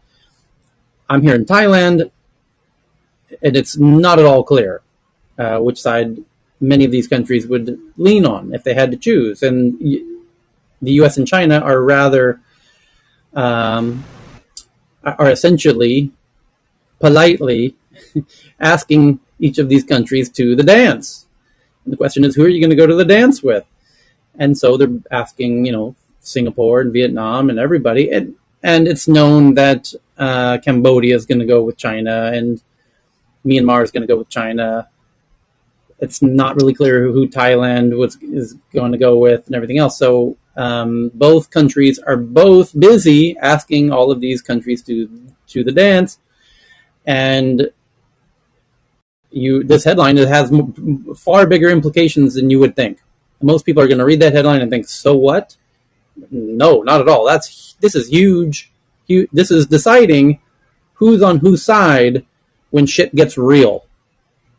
That's what this is about. So Biden just came to the same territory, just started as that. Everyone's asking, both China and the U.S. are asking everybody whose side you're going to be on. Biden just came here. They all said, we're on your side, Biden. China's foreign minister just rolled through town, and they didn't sign the agreement. So let's see how this shakes out over the next year. Hey, Tyler, didn't Micronesia just do a deal with China. I don't know if it was like what kind of deal it was. I mean, I saw a news story. I didn't read it in great detail, but I know that they did some sort of arrangement with China, which is interesting because I know the United States has some islands in that area that are actually American, maybe the Marshall Islands or something. You know, Exactly right. Yeah. yeah. Yep. 2 hours ago, China to continue promoting people-to-people exchanges with Micronesia. China proposed security deal with Pacific Island falls short. Um, yeah, because the U.S. calls them up and says, "Don't sign that," and then they're like, "Nah, now we got to choose whose side we're on." Yeah, so yes, Micronesia and U.S. Is not necessarily a really strong thing, with the exception of there are. It gets really weird when you get into those really remote Pacific islands, and I don't mean that disparagingly. I would love to live on them. The uh, Solomon Islands, you get into really weird geopolitical history when you get into a lot of these really remote islands, and some of them have strange alliances to Belgium and the Dutch, and Jesus, it gets very Portugal. It gets very weird. So yeah, but every little last one of them is going to get. Yes, Saipan, which is in that area, it's controlled by the United States. That I Yeah, know. Yeah, yeah. Guam as well. Yeah, it gets really weird. It's very strange. So, but every one of these will be pawns on the chessboard for the big game that's going to go down. So Yeah, but they're strategically important because of all the hey, logistical support they can provide. that's a great point, Sam. Yeah, every one of them matters tremendously because every one of them can be a place for launching missiles and having an airstrip and all of that. So, yep, great point. So, next one is from Saudamini that Philly Robot Convention attracts 4,500 roboticists showing off devices. It says the robots are here. An eagle-sized quadcopter flew above the riverbank, counting trees as it was designed to do for the forest of the Andes, and it's a robot conference, which is awesome. And robots are, after decades of fetishism, it's here it comes. When you add in AIs to robots, you can do some wild shit. And watch out, you've already got issues with labor everywhere. It's gonna get weird when you add in the automation and the robots into this mix. When, by the way, salaries are going up everywhere, like quite significantly. Unionizations taking grip everywhere rather significantly. Watch out what you ask for. Amazon already knows how this game's going to play out. Uber too. Watch out. Watch out. Hey Tyler, okay, if I could add to that robotic story, there was something I tweeted out, and then I'm going to have to go. So this will be the last thing I say today. But I tweeted it to Tech News, I think, yesterday that Chick-fil-A, which is a major fast food company here in the U.S. that makes really good chicken fillets to the point where McDonald's actually just copied theirs not that long ago.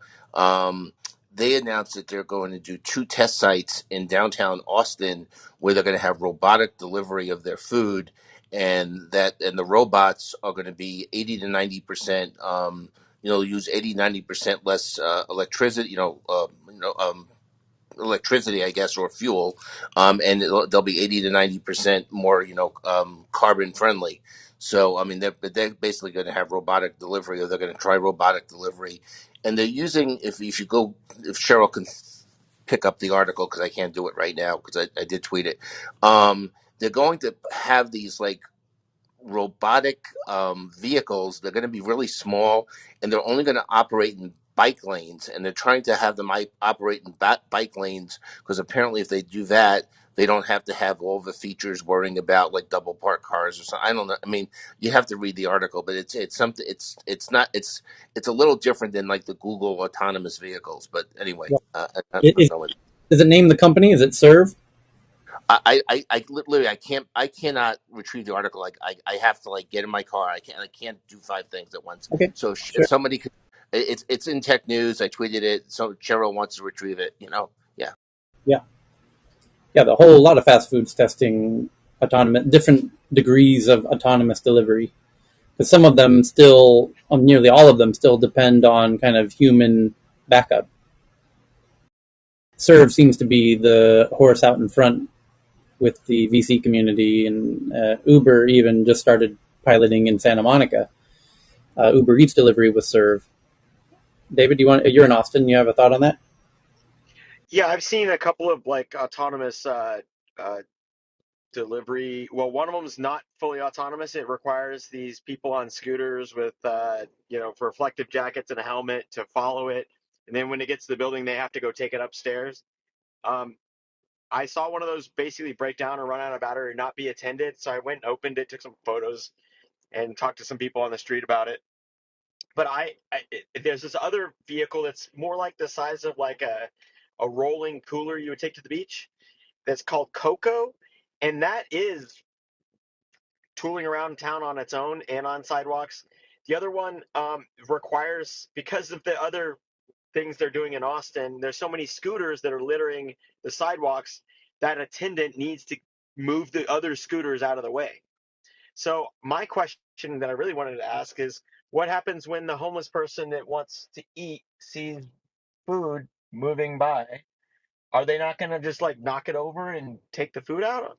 Like when it comes to not you or I, but like the opportunity cost for someone who's hungry and has all sorts of run-ins with the law but doesn't face the same repercussions. How does it work when we've got Jetsons and Flintstones living on top of each other?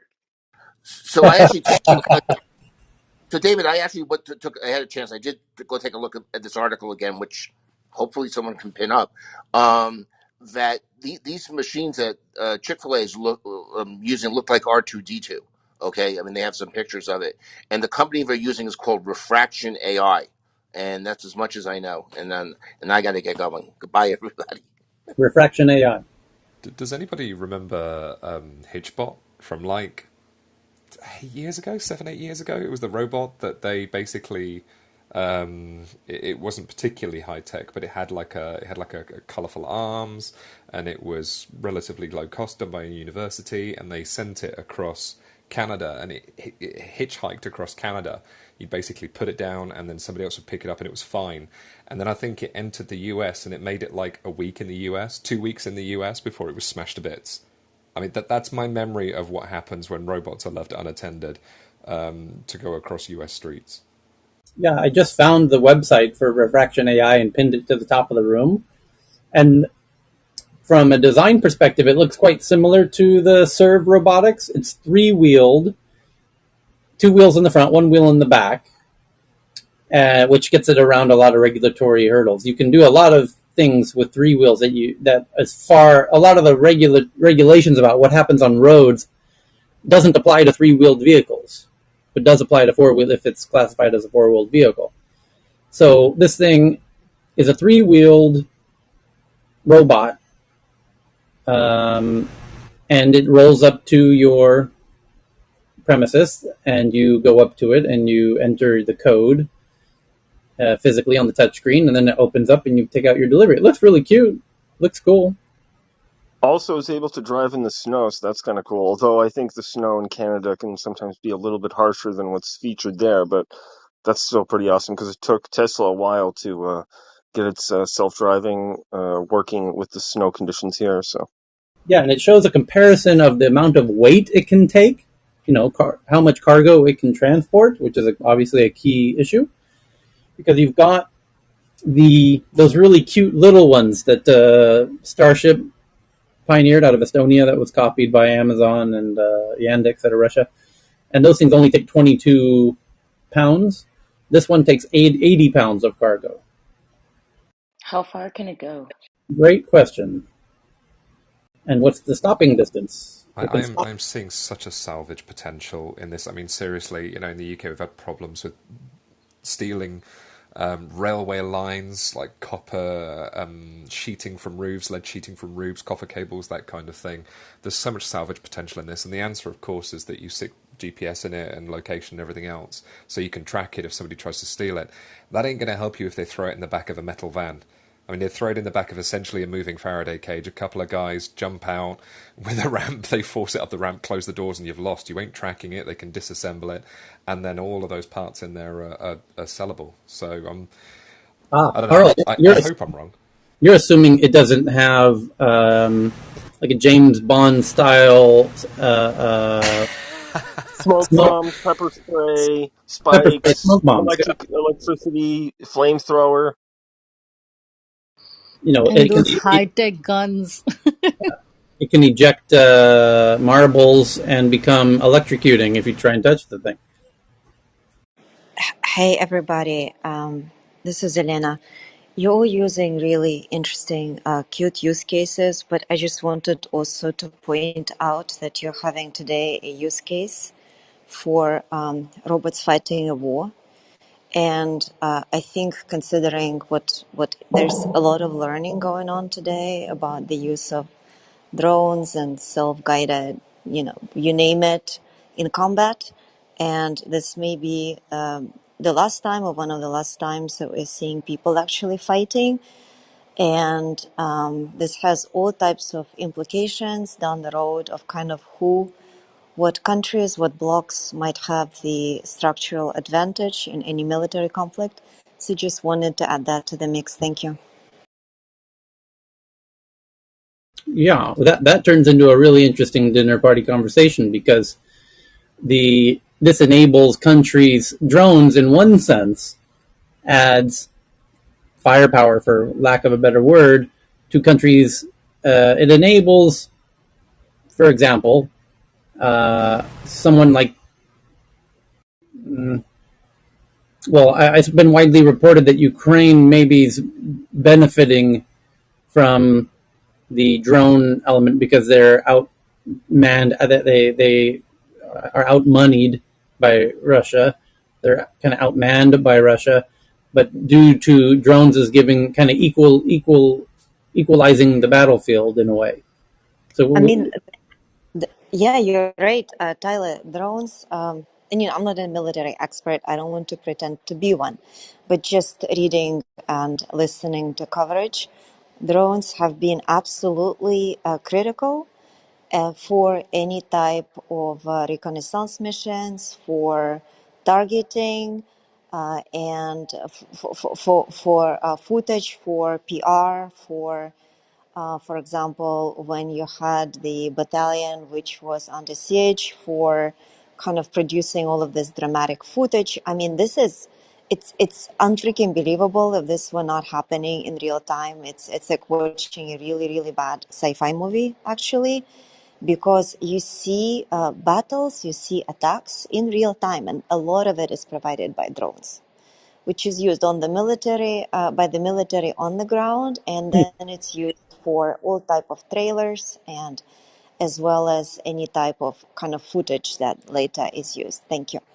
right. Also, another I think interesting thought on that topic is drones, because you can have cameras can be so light, and the quality of the cameras is getting quite high now, that a country who is the quote unquote good guy in the battle can use drone cameras and footage to show war crimes, like was done in Ukraine, due to the power of drones, and then use that very valuable evidence to their benefit in terms of shifting um, exposing the reality, and changing people's minds and hearts around the world. And I think this is why the world is backing Ukraine in this situation, in part because the drones have shown what Russia is doing on the outskirts of Kyiv, for example.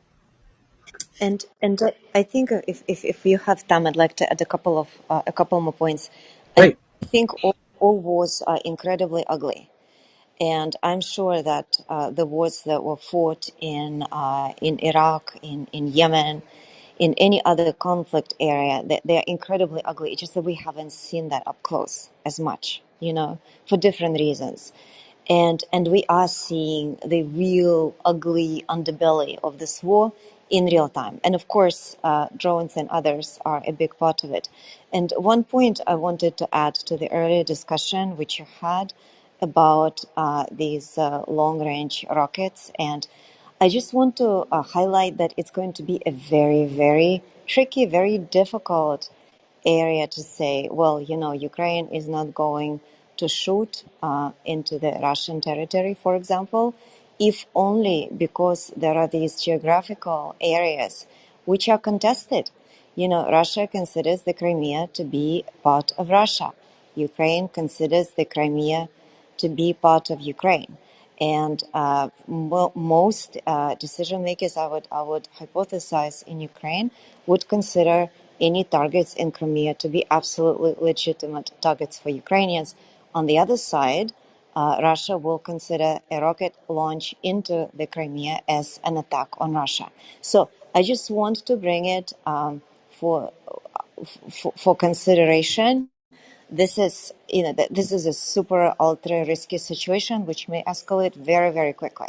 Thank you. Yeah. Okay.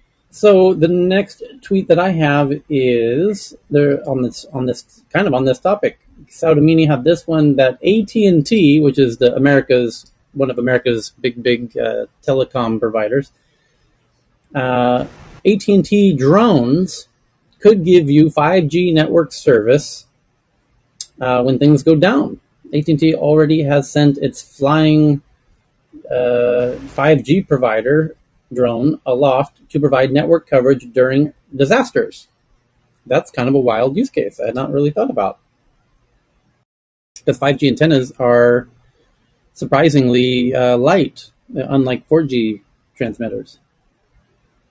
By the way, I pinned the autonomous food delivery robot to the top of the room so you can see a photo of that. It's a YouTube video you can watch as well. And then the next So, one, Tyler, yes, just quickly on the refraction AI. We might giggle at it, and it is a little bit funny, but I was having a look at the CTO, Matthew Johnson Robertson, who was also one of the founders, and he's actually, his accreditations are there. He is a professor at the University of Michigan. He founded the Deep Robot Optical Perception Labs. He's a co-director at the Ford Center for Autonomous Vehicles. He also, where was the other one? That was it. He was one of the directors at the Robotics Institute at Carnegie Mellon. So, as much as we might laugh at it, it actually has some people there that they seem to know what they're doing. It might turn into something. I wasn't at all. I'm asking to the point of property destruction when there's no repercussions to the person performing the destruction. What happens when a homeless person gets hungry and there's 5 pizzas in a vehicle?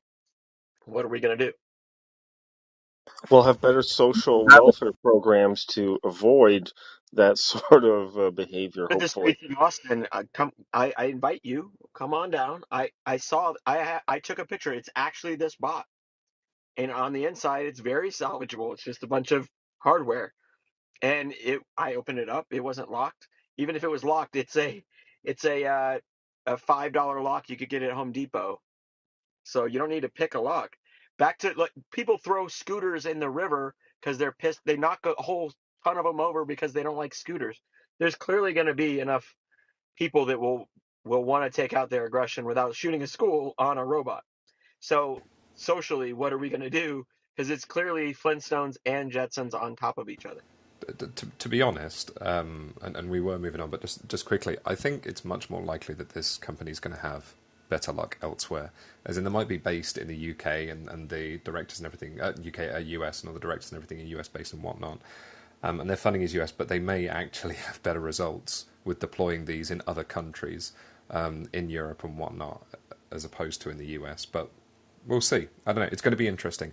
Obviously, the cost of repairing a device, even if you're just repairing a wheel and whatnot, going out and fetching it, bringing it back, repairing it and fixing it up, that's not going to be covered by delivering meals or even parcels or packages most of the time. So it's going to be an interesting business model to make it worthwhile.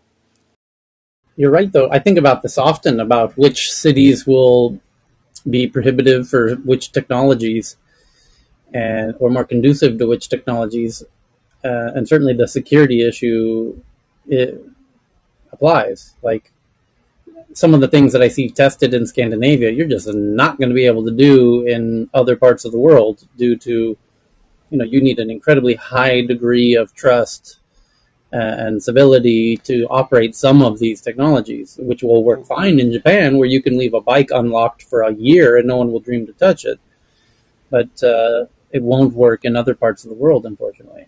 Like I said, man, this the Hitchbot experiment was about 7 years ago now, a while ago, and it spent months going across Canada, perfectly fine. Months going across Germany, perfectly fine. Netherlands, perfectly fine.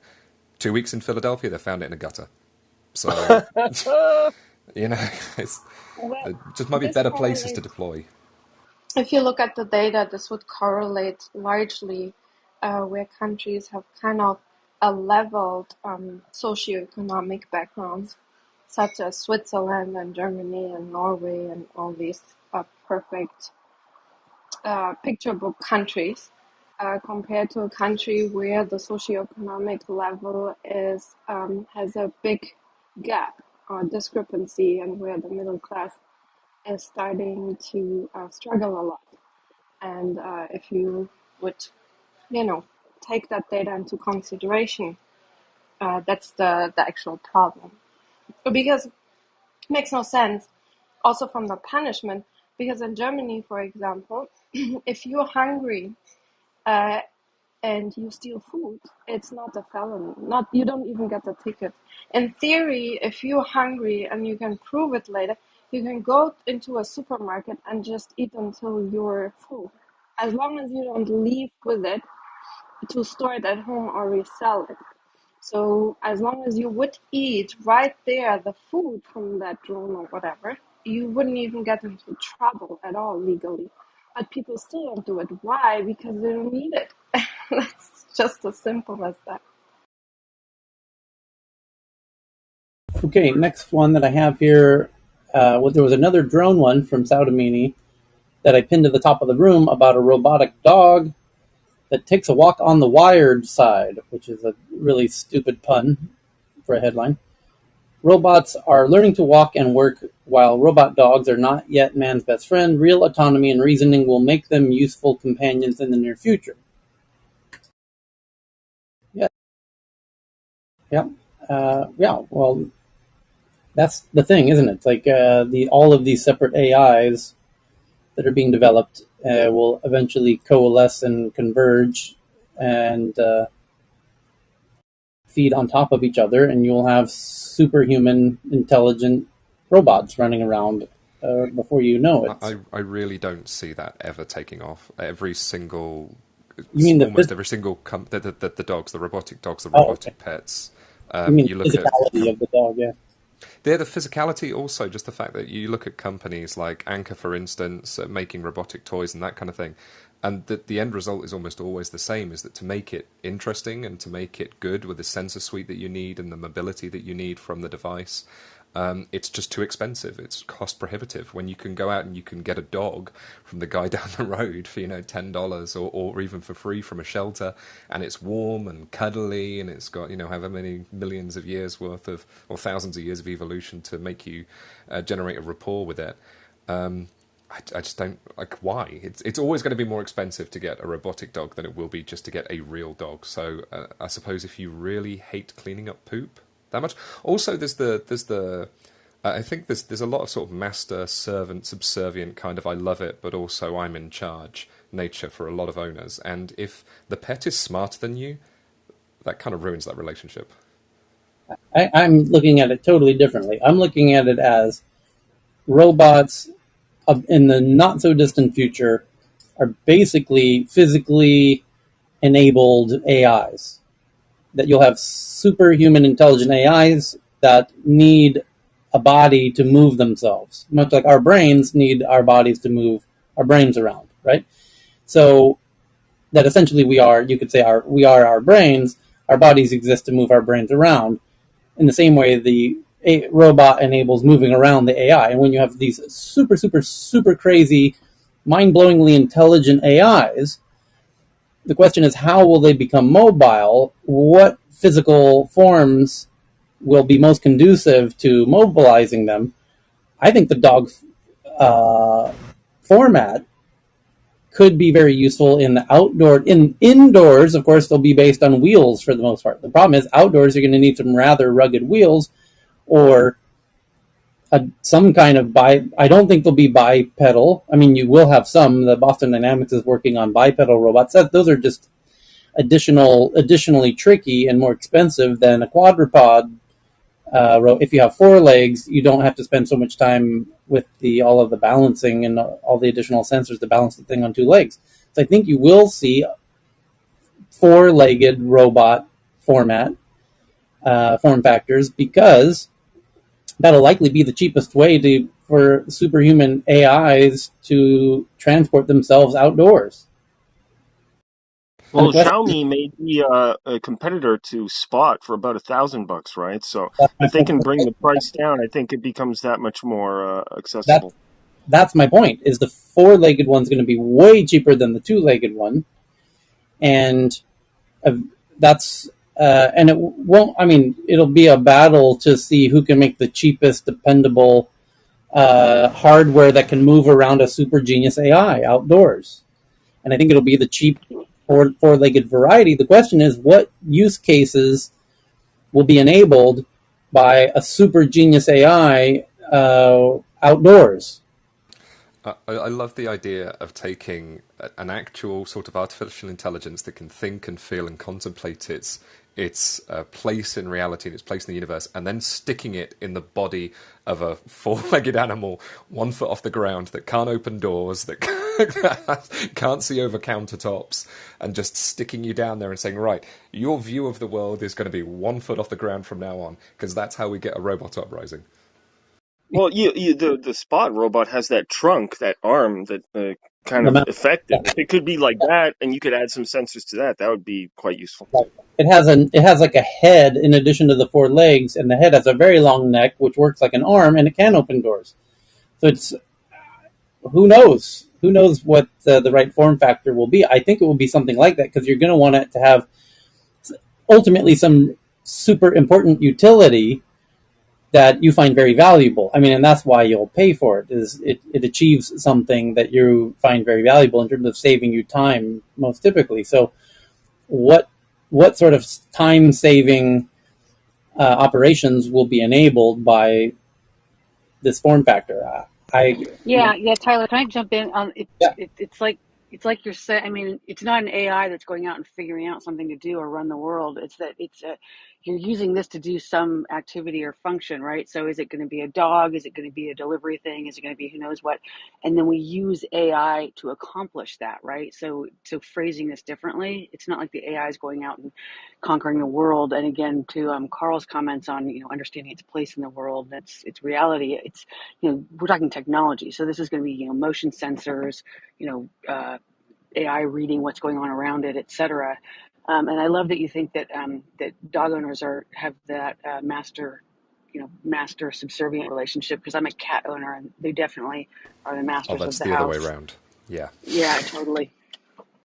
That's the robot uprising. The moment that any robotics lab makes a robotic cat, that's actually when the uprising starts.